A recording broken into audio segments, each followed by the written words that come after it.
Hillary Clinton against Donald Trump. The criticism became so relentless that just 2 weeks ago, the Times' public editor, Liz Spayd, wrote a really nice piece with this headline. One thing voters agree on, better campaign coverage was needed. Has anything changed since she wrote that? Liz Spayd joins us now.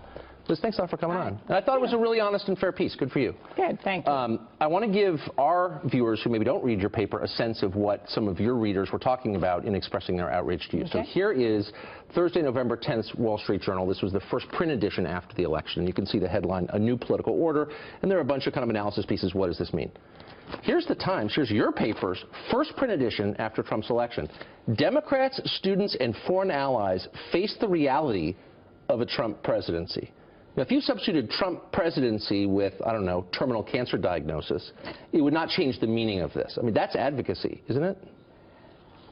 I think that that kind of a headline is exactly what concerns me, which is that I don't consider it advocacy, but I consider it almost an unrecognized point of view that the Times has that comes from being in New York, being in a in a certain circle and seeing the world a certain way, not being in touch with people who don't live like them or don't live in cities and who are the ones that elected like Donald Trump to the presidency. They're just out of touch with that. And what I found when I got so many emails into my office, about 5 times the normal amount that I typically would get in a week. I started taking to the phones and just calling a lot of those people to hear what they thought. And what I was most surprised by is how many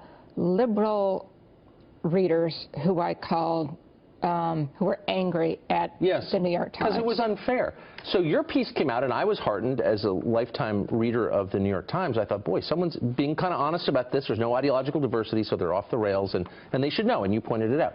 Here's today's lineup on the Times website as of 4:30 p.m. There are 6 top headlines here, and 5 of them are pretty aggressively anti-Trump. Trump's tough trade talk could danger American factories. Opinion, really, you're blaming transgender people for Trump. Trump's breezy calls to world leaders leave diplomats aghast. And then this, rigged or not, election positions Trump to shape rules on how you vote. In other words, it's Trump who's calling the election rigged, when, of course, it's liberals. It's Hillary and Jill Stein who are actually challenging the election results. This seems like more of the same to me. We're probably not in the same space in terms of how liberal you see the New York Times and how liberal I see it. I see the vast majority of journalists who walk in that door every day, who work hard to have high journalistic standards, the kind that I agree with.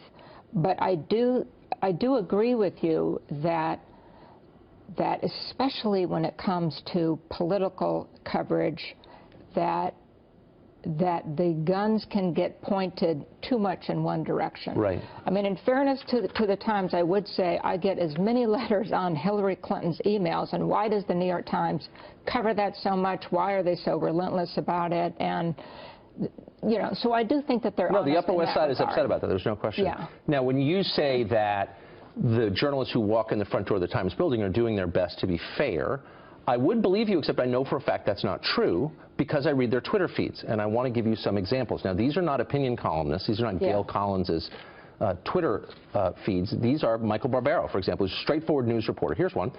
This is November 15th. Pardon me for asking, but what qualifies Jared Kushner to have a seat at the presidential table?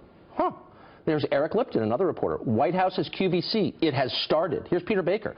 For a new president from reality television, a cabinet selection that resembles a pageant.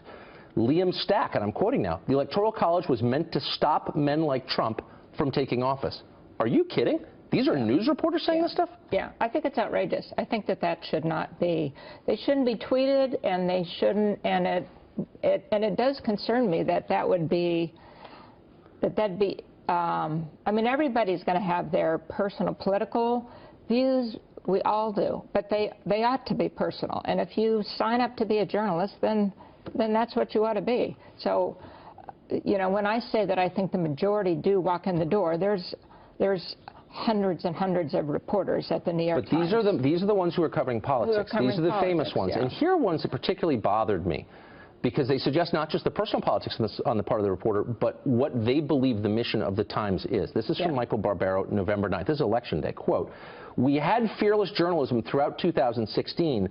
Voters wanted what they wanted." In other words, we tried to keep this guy from getting elected, but he did anyway. Peter Baker, same sentiment. This is recently. "Real scandal isn't what the media didn't report. It's what it did, and readers didn't care." In other words, we tried to stop Trump from getting elected, but he got elected anyway. Don't blame us.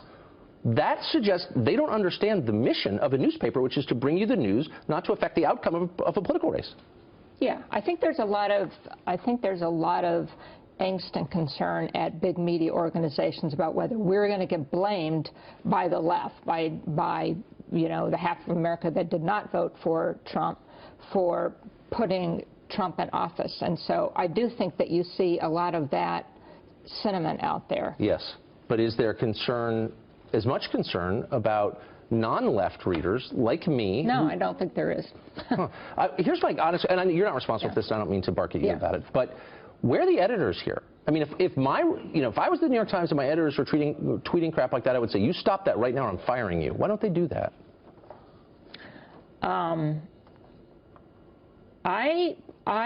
don't know. I don't know that any of those people should be fired, but I do think that when people go over the line like that, and I think some of those are over the line, that there ought to be some kind of a consequence for that. There ought to at least be a clear, strict conversation that's had so that everybody else understands it's not okay. I know that they have rules. They periodically put them out. You may have seen them when they'll issue a statement and say it's not okay, but I'm not sure what happens as a result. So there are a bunch of consequences of this, and they're all bad, in my opinion. One, it undermines the business model of the New York Times, I think, which is based on its credibility as an impartial and accurate news source. It destroys that.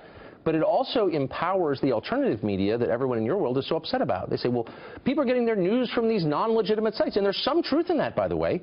Why is that happening? Because legitimate so-called sites like the New York Times or NBC News or the Washington Post have so debased themselves that people feel like, I'm going somewhere else. Do you see that phenomenon? Not as much as you do. I think Fox News has debased itself more so in the opposite way. They're not, I don't think that Fox News holds the middle ground of sort of honest. Here's the difference.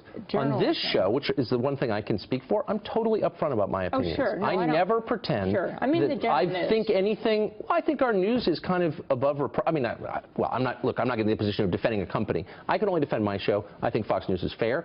But this show, I'm totally upfront. So if Michael Barbaro comes out and says, you know what, I'm kind of a left-wing political activist, fine. I have no problem with that. I'm happy to read him. But when he lies to me and says I'm a straight news reporter, why shouldn't I be offended? Yeah. Well, I am not defending those kind of tweets, and I do agree with you that I just don't agree with some of the terms that they're debasing journalism. I don't agree with that, but I do agree that it makes no sense to me in terms of what the New York Times claims it is and wants to be. And as you say, their business model, they have a business model that is based less on advertising and more on getting subscriptions from people.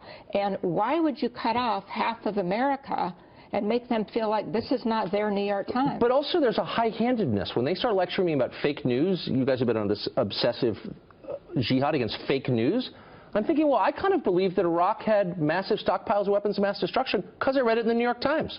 And, of course, that wasn't true. I thought maybe Tawana Brawley was telling the truth because I read it in the New York Times. So to lecture me or the rest of the country about fake news, not really in a position to do that. Fair? I think that there's a category of fake news that goes out, and you know this, that is intentional. It's intentionally trying to trick you into something. Right. I don't think that's the same as weapons of mass destruction, where journalists were not up to their highest standards, and I'm among those. I was at the Washington Post at that time too, so I'm not blaming anybody else, but the intention was not to put out fake news. That's different than. But I think swept up into the category of fake news is not just Ukrainian bloggers trying to undermine American democracy. It's also sites the Times doesn't agree with, and like, well, that's just fake because I disagree. Yeah. Woo. Crunk soul. Whoa. Yeah. I'm feeling this one right here. Yeah. I take life like a ball. thing when I do it till late.